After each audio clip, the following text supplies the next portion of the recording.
नमस्कार। सब राम भक्तों को राम राम। आज उत्तरकांड में काकभूषुंडी जी कलयुग में, जब वो कलयुग में होते हैं और शूद्र शरीर धारण किया होता है, तब वो क्या करते हैं उसके बारे में वर्णन करते हैं।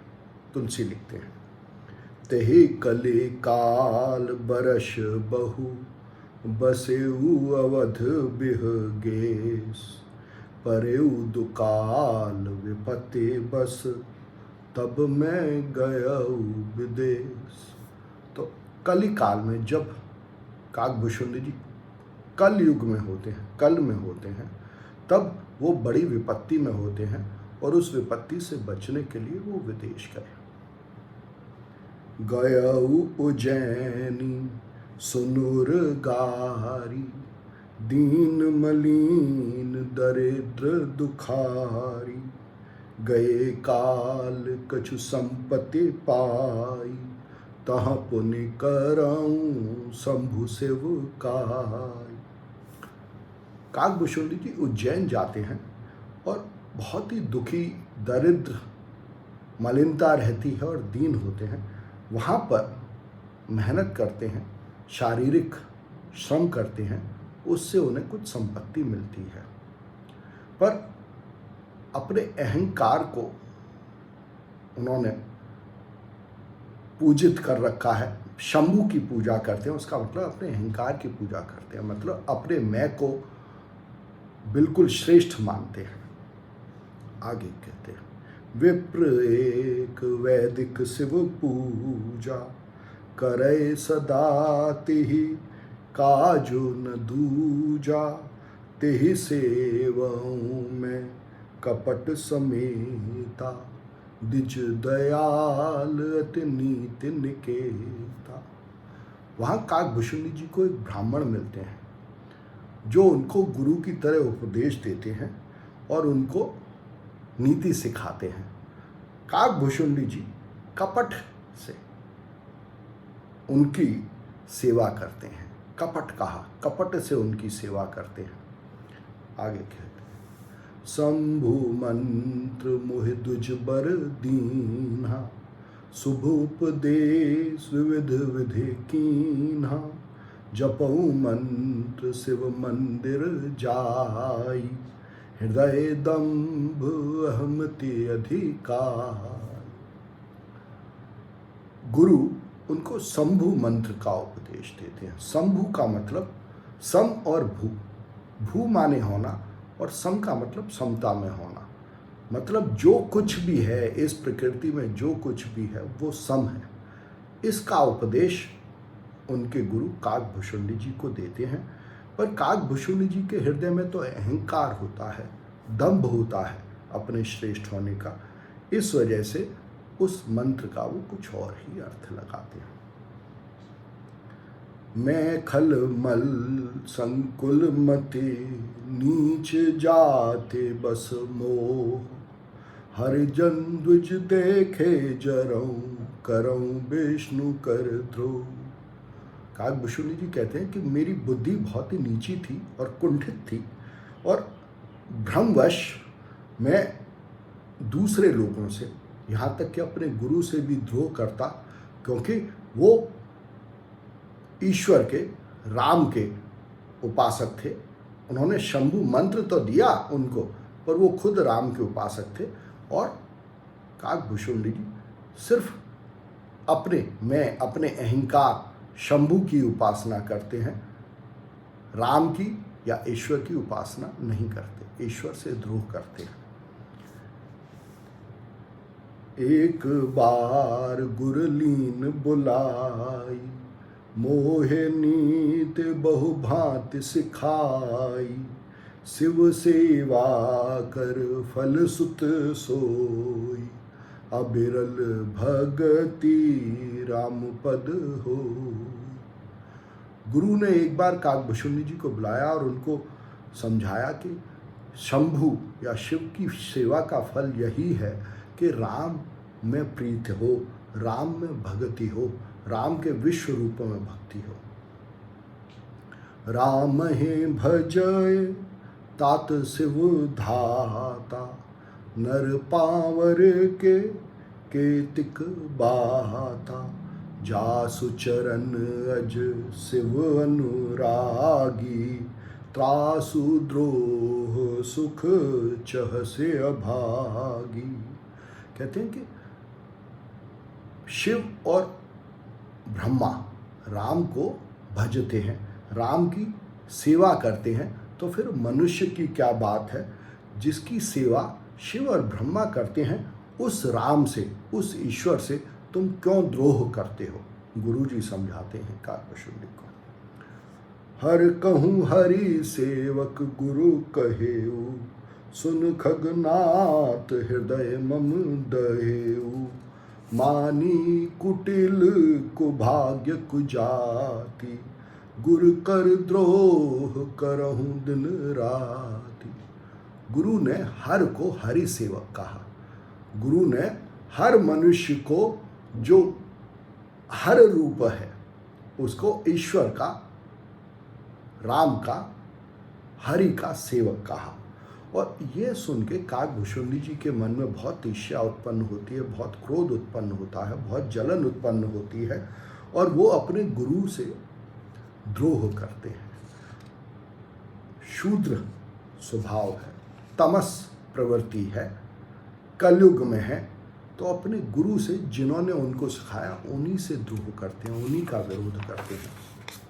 और तुलसी लिखते हैं इस पर, जेहिते नीच बड़ाई पावा, सो प्रथम हति ताहि न सावा, धूम अनल संभव सुनु भाई, तेहि बुझाव घन पदवी पाई। तुलसी लिखते हैं कि जैसे अग्नि से धुआं उत्पन्न होता है तो वो अग्नि को ही ढक देता है, अग्नि को ही बुझा देता है धुआं, वैसे ही जब भी कोई बड़ाई पाता है, जब भी कोई नीच बड़ाई पाता है, तो वो जिस वजह से बड़ाई पाता है, जिस कारण से बड़ाई पाता है, जिस मनुष्य के सत्संग से बड़ाई पाता है, उसी का नाश कर देता है, उसी को खत्म कर देता है। फिर कहते हैं, सुन खग पते समुझि प्रसंगा, बुध नहीं करहे अधम कर संगा, कभी को विद गावहि अस नीति, खल सन कलह न भल नहीं प्रीति। काकभूषुंडी जी गरुड़ जी से कहते हैं कि इस बात को समझ के आप ये मान लीजिए, ये समझ लीजिए कि जो ज्ञानी लोग हैं, जो समझदार लोग हैं, वो बुरे विचारों का संग नहीं करते, ना तो बुरे लोगों का संग करते हैं, ना बुरे वस्तुओं का संग करते हैं, ना बुरे शब्दों का संग करते हैं, ना बुरे विचारों का संग करते हैं।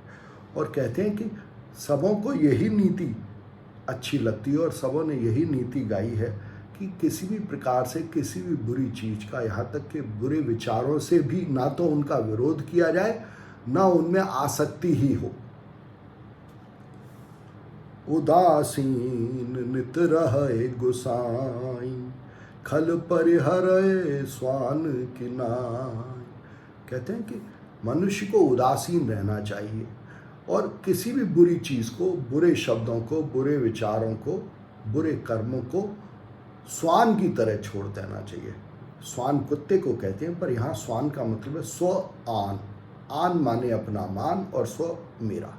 तो अपने अभिमान को, अहंकार को जैसे छोड़ना चाहिए, वैसे ही हर एक बुरी चीज़ को, बुरे विचारों को, बुरे शब्दों को, बुरे कर्मों को छोड़ देना चाहिए। फिर कहते हैं, एक बार हर मंदिर जपत रहेऊ शिव नाम, गुरु आयऊ अभिमान ते उठे नहीं कीन प्रणाम। एक बार काकभूषुंडी जी मंदिर में शंभू का नाम जप कर रहे थे, तभी उनके गुरु आए और उन्होंने उनको उठ के प्रणाम नहीं किया। सो दयाल नहीं कहेऊ कछु, उर न रोष लवलेश, अत्यघ गुरु अपमानता सह नहीं सके महेश। उनके गुरु तो बहुत ही विनम्र स्वभाव के थे और दयालु थे, इसलिए उनको कोई क्रोध नहीं आया, उनको कोई फर्क नहीं पड़ा। पर शंभु शिव इस अपमान को सह नहीं सके और फिर शिव ने उनको श्राप दिया। मंदिर माझ भई नभ बानी, रेयत भाग्य अज्ञ अभिमानी। जो नहीं दंड करो खल तोरा, भ्रष्ट हो श्रुति मार्ग मोरा। काकभूषुंडी जी के हृदय में, चित्त में ही यह नभवाणी हुई शिव के श्राप के रूप में कि हे दोषी, हे अभिमानी, तुमने यह गुरु का अपमान किया और अगर मैं तुमको दंड नहीं देता तो जो श्रुति मार्ग है, जो ज्ञान का मार्ग है, जो नीति का मार्ग है, वो भ्रष्ट हो जाएगा। फिर कहते हैं, जे सठ गुरु सन ईर्षा करहीं, रौरव नरक कोटि जुग परहीं। बैठ रहे से अजगर वो पापी, सर्प होए खलमल मते व्यापी। कहते हैं जो अपने गुरु से ईर्ष्या करते हैं, जो मूर्ख अपने गुरु से ईर्ष्या करते हैं, वो अनेक प्रकार के नरकों में पड़ते हैं, उनको अनेक प्रकार के पाप कर्मों में प्रवृत्त होना पड़ता है। तुम अजगर की तरह बैठे रहे, काकभूषुंडी से कहते हैं, तुम अजगर की तरह बैठे रहे, जाओ तुम सर्प हो जाओ और तुम्हारी जो मति है, जो तुम्हारी बुद्धि है, वो भ्रष्ट हो जाए। ये श्राप देते हैं शिव काकभूषुंडी जी को, क्योंकि काकभूषुंडी जी कल में रह रहे हैं, कलयुग में हैं, शूद्रता में हैं, विरोध में हैं अपने गुरु के। हाहाकार कीन गुर दारुण सुनि शिव सा, कंपित मोह बिलो के अति उरूप जा परिता। पर उनके गुरु बहुत दयालु थे। गुरु ने जब यह श्राप सुना शिव का, तो उन्होंने बहुत परेशान हुए और उन्होंने हाहाकार किया और उनके हृदय में काकभूषुंडी जी के प्रति बड़ी दया उमड़ी। करी दंडवत सप्रेम द्विज, शिव सन्मुख कर जोर। विनय करत गद गद स्वर, समुझ घोर गति मोर।